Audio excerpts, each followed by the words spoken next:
Assalamualaikum warahmatullahi wabarakatuh. Saya Sonia Agustiani, mahasiswa semester 6, program studi Ilmu Administrasi Bisnis, profil lulusan entrepreneur. Pada kesempatan kali ini saya akan menjelaskan mengenai cost and benefit pada bisnis internasional. Analisis cost and benefit ini saya mengambil proyek pembangunan kereta cepat Bandung-Jakarta. Di Eropa, hampir semua kereta cepat diinisiasi oleh pemerintah. Keuntungan yang didapat dengan adanya kereta cepat adalah dari segi manfaat sosial, seperti penghematan waktu untuk perjalanan.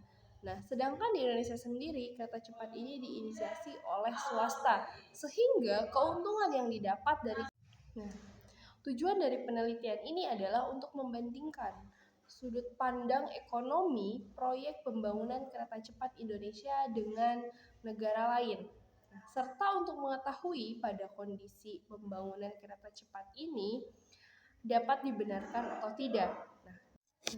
Perkiraan penumpang tahunan di tahun pertama beroperasi mencapai 10.731, sehingga volume lalu lintas impas untuk NPV sama dengan 0 tidak dapat dipenuhi apabila dengan kondisi tersebut. Dari tabel rekapitulasi hasil analisis kelayakan ekonomi dapat dilihat bahwa proyek kereta cepat Jakarta-Bandung ini tidak dapat dikatakan layak dari segi ekonomi. Mengapa demikian? Karena dari hasil rekapitulasi analisis kelayakan ekonomi, kereta cepat Jakarta-Bandung ini hasil perhitungan PP tidak layak. Namun, dari tabel rekapitulasi hasil analisis kelayakan secara finansial dapat dilihat bahwa proyek kereta cepat Jakarta-Bandung ini dapat dikatakan layak dari segi finansial karena hasil perhitungan BCR dan PP layak.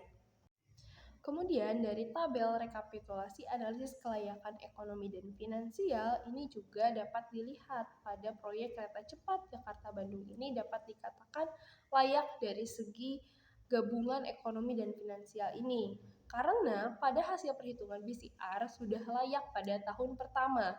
Kemudian untuk PI dan PP tidak dapat dihitung karena NPV sudah menunjukkan angka positif pada tahun pertama. Kondisi yang dapat dipenuhi dengan perkiraan permintaan awal penumpang sebesar 10.731.000 untuk mencapai volume lalu lintas penumpang impas yang mengarah pada NPV sama dengan 0 adalah kondisi di mana biaya investasi yaitu sebesar 371 triliun per kilometer dengan tingkat diskon 5% dan pertumbuhan manfaat tahunan sebesar 3% dengan proporsi penumpang yang berpindah sebesar 30% dengan rata-rata manfaat waktu perjalanan per penumpang adalah 72.000. Sehingga keberhasilan operasi high speed rail bergantung pada permintaan dan biaya konstruksi, di mana kepadatan penduduk yang tinggi dan biaya konstruksi yang minimal lebih diinginkan. Proyek kereta cepat Jakarta-Bandung ini merupakan salah satu jenis proyek kerjasama antara pemerintah dengan badan usaha yang diimplementasikan dalam model BOT atau Build Operate Transfer. PT KCIC merupakan perusahaan internasional joint venture antara konsorsium dari Cina yaitu China Railway Engineering Corporation dengan konsorsium BUMN Republik Indonesia. Nah, dalam proyek ini PT KCIC berperan sebagai badan usaha. Nah, berdasarkan buku panduan KPS bagi investor tahun 2010, badan usaha adalah badan hukum Indonesia yang dimiliki oleh pasar sponsor proyek yang menandatangani perjanjian kerjasama dengan pemerintah atau yang mendapatkan izin dari pemerintah untuk menyediakan jasa atau infrastruktur yang menandatangani perjanjian kerjasama dengan pemerintah atau yang mendapatkan izin dari pemerintah untuk menyediakan jasa atau infrastruktur tertentu berdasarkan sistem kerjasama. Nah, dalam proyek kerjasama dengan model BOT ini, badan usaha akan melaksanakan build, yaitu membangun proyek yang sesuai dengan perjanjian kerjasama dengan pemerintah tersebut.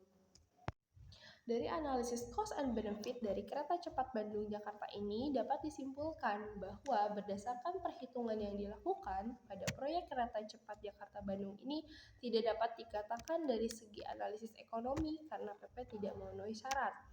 Dari segi analisis finansial, proyek ini dapat dikatakan layak karena BCA dan PP memenuhi syarat.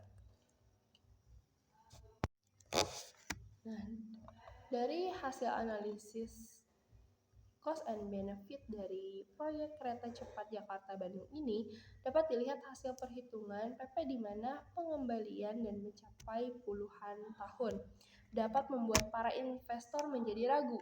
Namun untuk pemerintah melihat dari segi gabungan antara ekonomi dan finansial karena berdampak juga terhadap masyarakat yang dimana tugas pemerintah menyediakan transportasi yang murah, cepat, dan efektif tentunya. Kemudian dari segi perbandingan antara manfaat atau benefit dan biaya atau cost dari pembangunan kereta cepat Bandung-Jakarta ini dapat disimpulkan bahwa pembangunan infrastruktur ini layak untuk dibangun dan direncanakan. Sekian yang dapat saya sampaikan mengenai bisnis internasional tentang proyek pembangunan Jakarta Haning. Sekian yang dapat saya sampaikan. Billahi fisabilillah, fastabiqul khairat. Wassalamualaikum warahmatullahi wabarakatuh.